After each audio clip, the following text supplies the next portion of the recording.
Adoptive parents kicked me out at 17 for getting pregnant and refusing to keep my baby. 20 years later, their biological son reached out to me. When I was 17, my adoptive parents kicked me out and disowned me because I got pregnant and refused to give them my baby. 2 decades later, their biological son found me on Facebook and reached out. I was just 4 years old when I lost my parents in a tragic car accident. I don't remember much about the crash itself, just that one moment I was in the back seat and the next time I opened my eyes, I was in a hospital. Waking up to a world of nurses and doctors was terrifying for me as a child. I remember a CPS worker sitting beside me, explaining that my parents had died and I would need to stay with another family for a while. It was also confusing and overwhelming. After that, I went through a series of foster homes, none of which ever felt like home. When I was 5, I was finally placed with Lorraine and James, who had been eager to have a child of their own. From the start, I felt their warmth and genuine care. They welcomed me into their home without hesitation, filling the emptiness I had felt from losing my own family. It seemed like, after all the tragedy, I had finally found a second family. However, as soon as I moved in, I noticed that James was very strict and disciplined, while Lorraine seemed to always follow his lead. I later learned that James's strictness was due to his background as an Army veteran who had been injured in action. His military experiences explained his obsession with meticulous planning and order. Understanding this didn't make it any easier when he would get angry over small things, like being a minute late for church. His strictness often left me feeling anxious and like I had to walk on eggshells around him. Lorraine, on the other hand, was more laid back but also drank a lot when James wasn't around. I watched her finish entire bottles of wine by herself, and she always seemed lost in her thoughts. She rarely asked about my school or homework, and aside from drinking, her main activities were cooking and cleaning because James was very particular about that. At first, things were smooth and I didn't witness many conflicts between them, but as I grew older, I began to see James's true nature. He was abusive. For James, my academic performance was everything. He constantly pressured me to improve, and if anyone outperformed me, he would get enraged. Even the slightest dip in my grades would result in him hitting me and calling me stupid. He frequently threatened to send me back to the orphanage if my marks didn't meet his expectations. As a child, I didn't realize this threat was empty, and it terrified me each time he mentioned it. I worked tirelessly to avoid being sent back. I also observed Lorraine and James having arguments, which would end with James dragging her into their bedroom. She would emerge with bruises on her hands and face. At first, I didn't understand what was happening, but it soon became clear that he was physically abusing her. To keep me from witnessing his violence, he would isolate Lorraine. I couldn't understand why Lorraine never called the police. After their fights, she would just sit and cry for hours, while James would drink beer and watch TV. Realizing James's abusive nature made me fear being alone with him or doing anything that might upset him. But as anyone who has lived in an abusive environment knows, abusers will find any excuse to lash out. No matter how careful I was or how hard I tried to avoid provoking him, he always found a reason to be angry. Initially, it was all about my grades, but as I grew older, his focus shifted. It wasn't just about academics anymore. He criticized everything. From the clothes I wore to the friends I chose and even any romantic interests I had. He insisted I come straight home from school, claiming that spending time with friends was a distraction and that they would amount to nothing. According to him, I needed to keep my focus solely on my studies. Unbeknownst to James, Lorraine discreetly allowed me to spend an hour with my friends after school. Knowing that James wouldn't return until later in the evening, she saw it as a small chance for me to enjoy some normalcy and social interaction beyond the tense atmosphere at home. These brief moments away from the constant pressure and scrutiny were precious to me, and I valued the time spent with my friends, even if it was short-lived. Lorraine's quiet act of kindness meant a great deal to me. However, things took a turn for the worse when James lost his job. The job loss seemed to heighten his frustration and anger, worsening the already abusive environment at home. With the added strain of financial instability, James became even more unpredictable and volatile, lashing out over the smallest things. I recall one night when Lorraine had just finished making dinner. As James sat down and glanced at the meal, he erupted into a furious rant about how it didn't meet his standards. He began yelling and slamming the table, berating her and threatening to throw her out if she couldn't cook properly. In his rage, he threw his plate against the wall, leaving Lorraine and me in a state of fear as we watched him. I could feel my whole body trembling. When I finally ate the food, I found nothing wrong with Lorraine's cooking. Over time, James's drinking worsened. With his unemployment and idle days, beer cans accumulated in the living room each morning, which Lorraine had to clean up. I also found myself unable to spend time with my friends as James would harshly criticize me if I was even a minute late coming home from school. At 15, a classmate named Harry confessed his feelings for me and asked me out on a date. Despite my anxiety over James finding out, I was eager to experience a date and explore my feelings as a teenager. So, despite my worries, I agreed to go out with Harry. We met at a local coffee shop after school and spent the afternoon chatting and getting to know each other. That date turned out to be one of the best decisions of my life, as it marked the beginning of our love story. Harry was everything James was not, gentle and kind to everyone, including animals. He would bring me my favorite flowers whenever he could, saving up his pocket money to do so. Having never had a good role model, I didn't expect much, but Harry treated me with the care and respect I had always wanted. James was always a bit suspicious and would question me about whether I was spending time with any boys. I would deny it, silently hoping he wouldn't uncover the truth. Fortunately, not having a phone meant there were no incriminating texts he could discover. Harry and I took great care to keep our relationship private, even avoiding telling our friends to prevent any gossip. Harry understood my fear of James and was willing to keep our relationship a secret. When prom approached, Harry and I decided to attend with our group of friends to avoid drawing any unwanted attention. However, when James learned of my plans to go to prom, he outright forbade it. He dismissed it as a waste of time and refused to buy me a dress. I didn't really care about the dress. I just wanted to enjoy the evening with my friends. I begged him to let me go, reminding him of my good grades and how I had met his expectations. He scolded me, belittling my friendships and insisting that prom was insignificant. Lorraine disagreed and argued with James, believing there was no reason for me to stay home while my peers enjoyed themselves. James insisted that teenagers lacked a sense of right and wrong and that he wouldn't allow me to go out simply to have fun when I could stay home and be safe. Despite my pleas and attempts to explain how important this event was to me, he remained resolute, dismissing my feelings as trivial. He even threatened to lock me out if I tried to sneak out for prom. On the night of the dance, I was the only one who stayed behind, spending the evening crying alone in my room. I was growing increasingly weary of living with James. After high school, it became even harder to see Harry since I wasn't allowed out and didn't have a phone. I asked James for a phone, but he insisted I didn't need one at my age. I argued that I'd be going to college and that everyone had a phone, but he said I'd have to buy one myself if I wanted it. That's when I decided to get a part-time job. Though the pay was modest, it allowed me to earn some money and gain a bit of independence. It also meant I could spend time with Harry without James finding out, using work as an excuse while I met up with him. Eventually, I received the incredible news that I had been accepted into an Ivy League university with a full scholarship.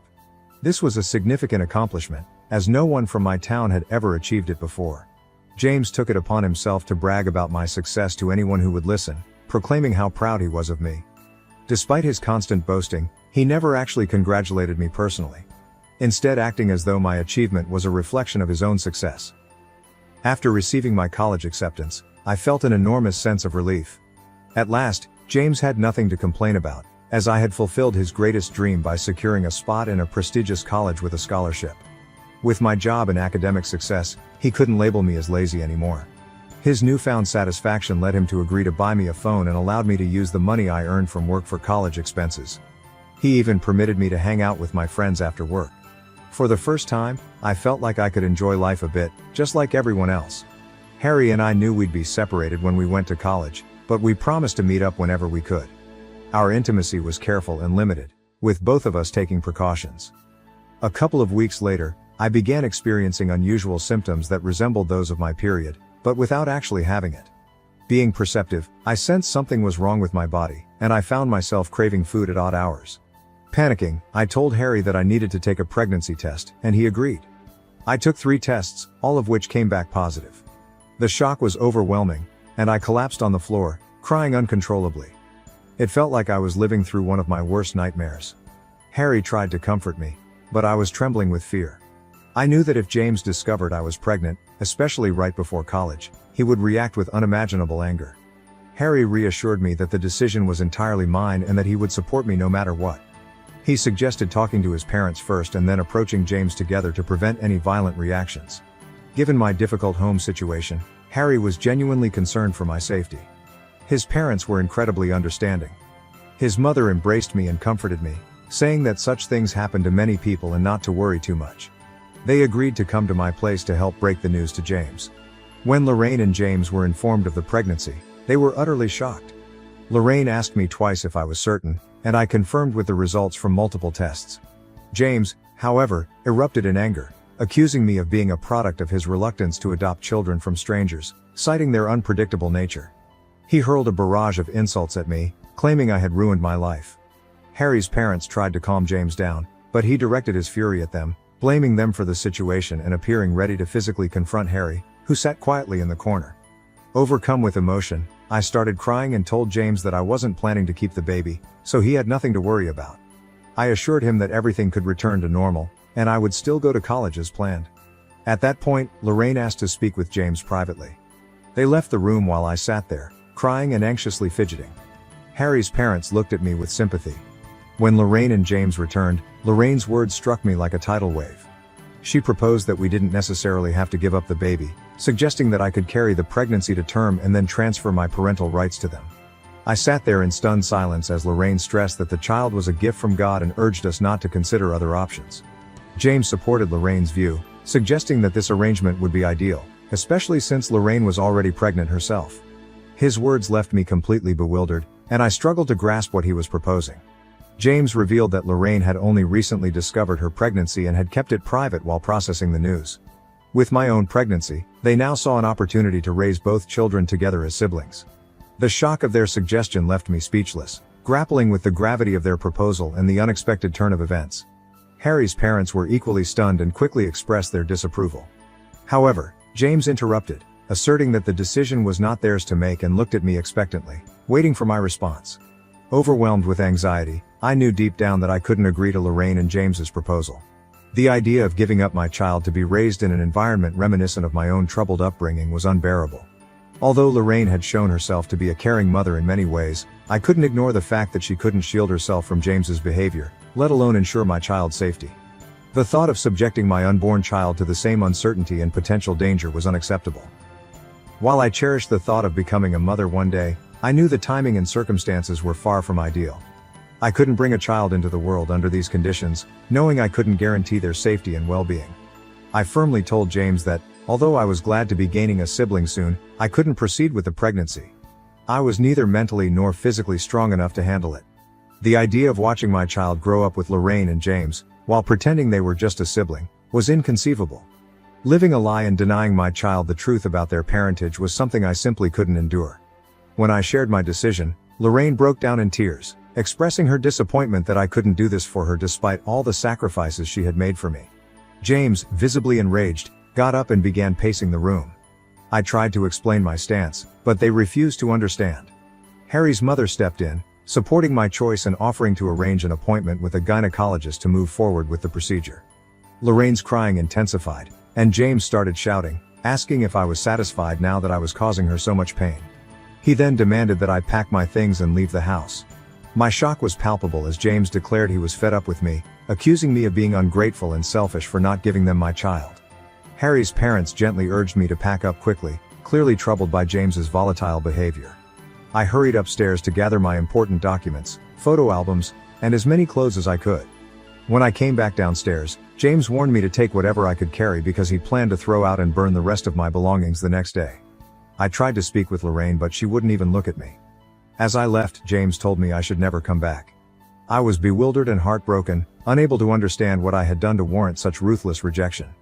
Harry and his parents generously offered me a place to stay, and I returned to their home. The following days were a blur as they took me to the gynecologist, where we scheduled the necessary procedure. It was a difficult decision for both me and Harry, but given the circumstances, we knew it was the best choice for our future. After the procedure, I spent a few days recovering with Harry by my side, offering unwavering support. He and his parents were incredibly kind and did everything they could to help me through this challenging time. Throughout this ordeal, James and Lorraine never reached out to me. When the day came for me to move into college, I texted James, hoping he might have forgiven me by then. Instead, he responded with harsh words, calling me a failure and a disappointment and accusing me of turning into a prostitute. He said he didn't want his biological child to end up like me. His cruel message cut me deeply, and I cried for hours. They had been the only parents I knew, and now, with their own children on the way, they had severed ties with me. My college years were challenging but ultimately rewarding. I juggled a part-time job with my studies, working hard to maintain my grades. It was tough, but I was determined to succeed. Fortunately, Harry kept his promise and supported me throughout. He would visit me at college whenever he could, and his constant encouragement helped me through the rough patches. During holidays, his parents often invited me to spend time with them, and they began to feel like family to me.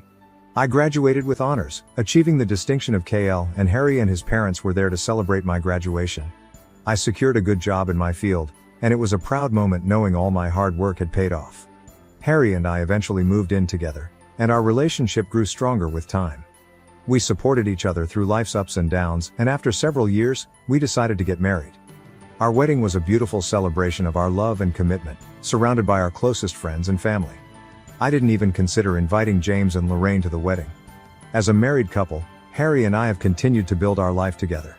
Recently, we took a significant step by buying a new house and renting out our old one. Our new home has become a cozy haven where we create new memories and plan for the future. We bought the new place to be closer to Harry's aging parents, who have become like family to me as well. I want to be there for them in any way I can. It's been almost 20 years since James and Lorraine kicked me out, and I barely remember them now. Over the years, I haven't dwelled on them much, though I do recall spending my first year of college grieving their absence. By my second year, I resolved to forge a new life for myself, free from their rejection. It was painful. And building this life on my own took immense strength. They've never reached out to me, and I haven't felt the need to check in on them either.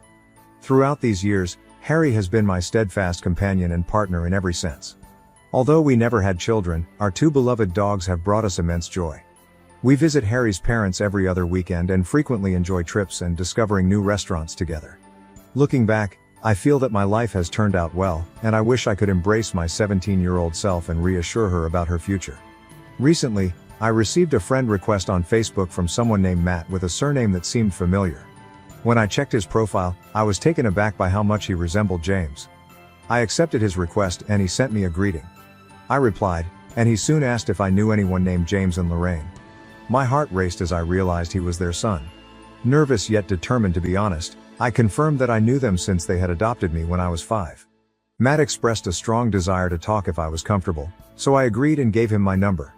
When he called, the conversation started off awkwardly, but Matt soon shared that he had always known about a child his parents had before him because he had seen my pictures in the family photo album.